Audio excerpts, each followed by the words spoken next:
My name is Greg Remke, and I direct a program called Economic Thinking, a nonprofit based in Seattle that works with high school and homeschool speech and debate students and world schools debate students, giving presentations on the economics of chosen debate topics or policy resolutions, world schools motions. So for the coming year, the topic for the STOA Debate League is substantially reforming federal agricultural policy. So this will be looking at the science, politics, and economics of U.S. ag policy. I have posts on the topic at economicthinking.org, and I've been giving presentations on regenerative agriculture and aquaculture, which is related both to health as well as to agricultural policy. Move in here. So for agricultural policy, the economics of federal policies is generally part of public choice theory, public choice economics. It's the theory of how government works. People think of economics as about the private sector, about markets, about supply and demand, about entrepreneurs. But public choice economics is about political entrepreneurs, about how government works, how congressmen and senators are running companies in a sense where they're providing goods and services to people in their district. They're collecting funds to run campaigns. They're doing this in the public good, but the dynamics of how and why this happens is part of public choice economics. So it's not whether people are good or bad, it's how people respond to incentives and how distributed information is key to understanding the dynamics of these systems. So how government programs come to life, grow, but rarely die. Now, this is a bias sort of statement. It's saying that government programs maybe shouldn't keep growing and growing. Maybe they should be abolished or allowed to sunset. So federal agriculture and food safety policy, we've had a whole series of crises over a century. Each one has served to ratchet up government interventions and subsidies into the food industry with the idea that certain goals, supporting farmers, ensuring food supply, providing food for low-income people, that these things are seen as valuable, and therefore the federal government should do them. The Great Depression historically opens the door for much larger federal agricultural policies, the Agricultural Adjustment Act, and then many programs since then. Upton Sinclair, a muckraking novelist, the jungle socialist, arguing for government to do more and critical of how the meat packing industry was packing meat, but maybe not safely. So, if you look online, the U.S. federal ag policy is primarily driven by the Farm Bill, massive legislation passed every 5 years by Congress, and you'll do in your research, you'll see Congress is in the middle of this right now. They've passed, the legislature has passed, the House has passed the Farm Bill, it's going to the Senate. It looks like it'll be delayed until after the election, so that it doesn't become more of a political football. But we're going to look at the goals of the Farm Bill and then the economics of those goals. And this is relevant background for students thinking of ways to reform current policies. So the goal of the Farm Bill is to provide financial support to farmers. First question, why should the federal government be providing financial support to farmers? Should they be providing support to manufacturers, to utility companies, to universities, to restaurants? Is it the job of the federal government to support farmers? Well, maybe farmers need support. If so, you might say, well, if farmers do need support, why the federal government? Why not the state governments? All the farms are within states. I don't know how many farms cross state lines, but generally a farm is in a state. If help is needed, why not let the state do it? So this would be a federalism, a counterplan or federalism response to any affirmative. Second, to ensure a steady food supply. The argument is without the federal government, we might not have a steady food supply. Is this a plausible claim? Where does it come from? And we'll talk about that.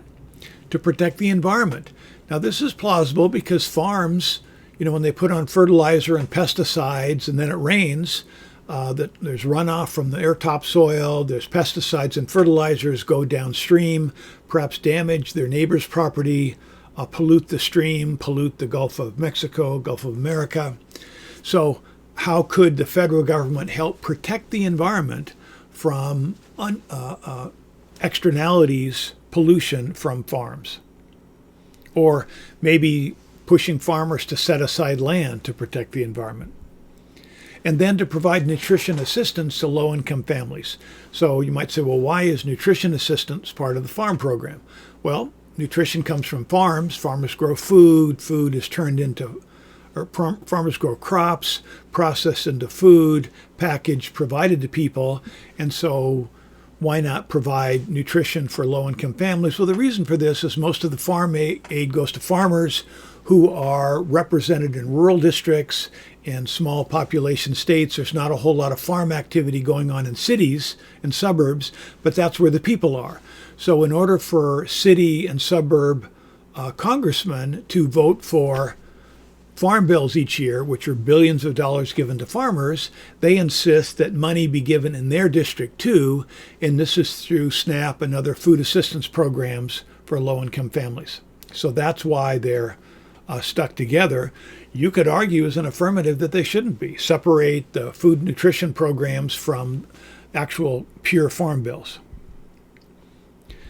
So, again, what's the goal? Provide financial support for farmers. Well, it turns out that both conservative libertarian groups and environmental groups, progressive lefter groups, are against this. They argue that the financial assistance the federal government currently provides goes to like 10% of the recipients get 75 to 80% of all the subsidies.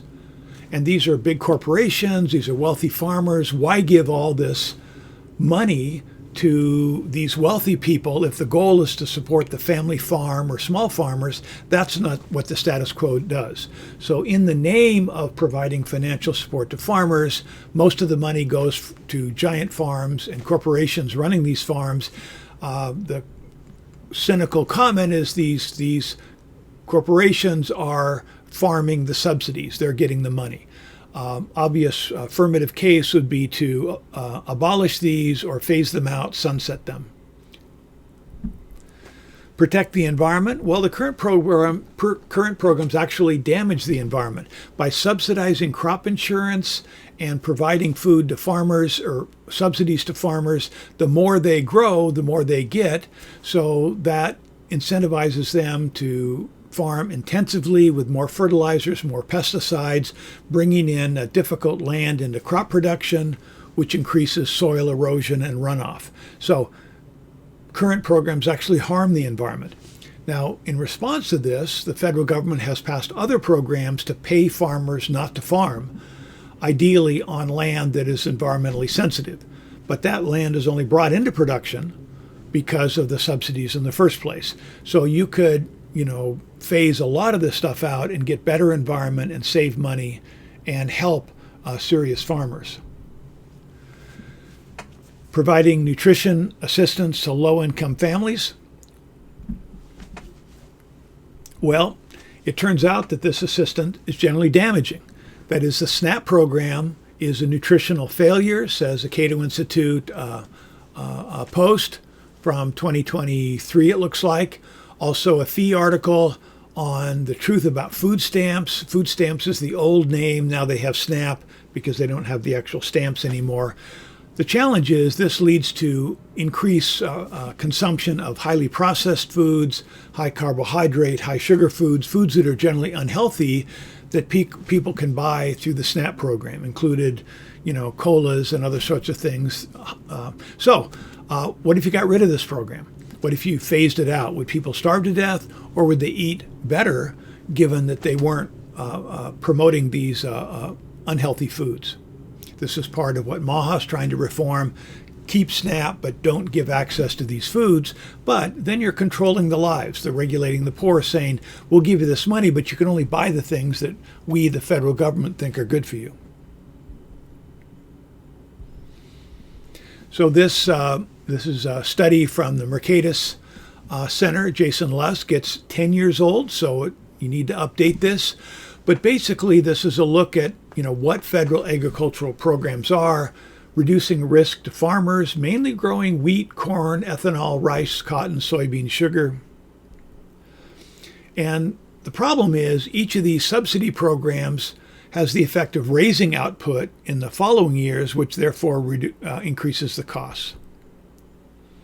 So this again is the Environmental Working Group looking at farm subsidies, an overview. Which crops receive the most federal subsidies? Well, 70% go to just 3 commodity crops: corn, soybean, wheat. And the corn is generally field corn, which goes to ethanol. Do we need the federal government to provide funding for these? They all have huge surpluses every year that have the effect of lowering the price, which makes it harder for farmers on the edge. Why not just phase out all these subsidies? Why not end all these subsidies? It's something to consider, and there's arguments against it. But again, you've got the federal government funding these 3 big crops. And first question, why the federal government? If they need to be subsidized, why not the state government? State legislators are closer to the citizens, closer to the crops. Climate is different in each state. Why not let the states do it? Or don't do it at all. Other heavily subsidized crops: cotton, rice, and sugar. And particularly with these 3, huge amounts of water is involved, huge amounts of environmental damage, critics say, from growing rice and cotton in the desert, sugar in the Everglades. Why subsidize this? Why not have farmers produce things?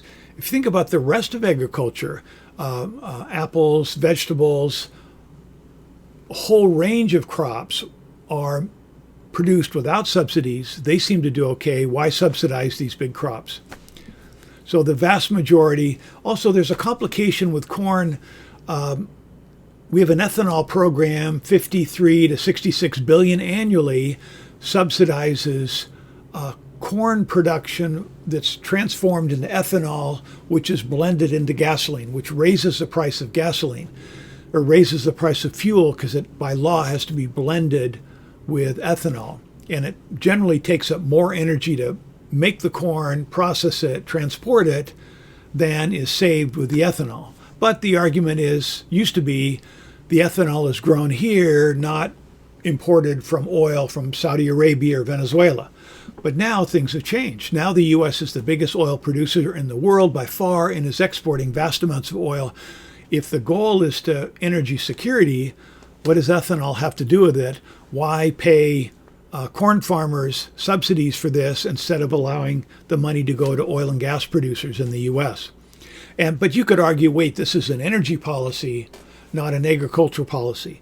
But the field corn is grown to make ethanol. So that means that isn't corn for people to eat, isn't land for other crops. So interesting, but again, critics would argue, economists would argue, people left, right, and center say these programs shouldn't be there.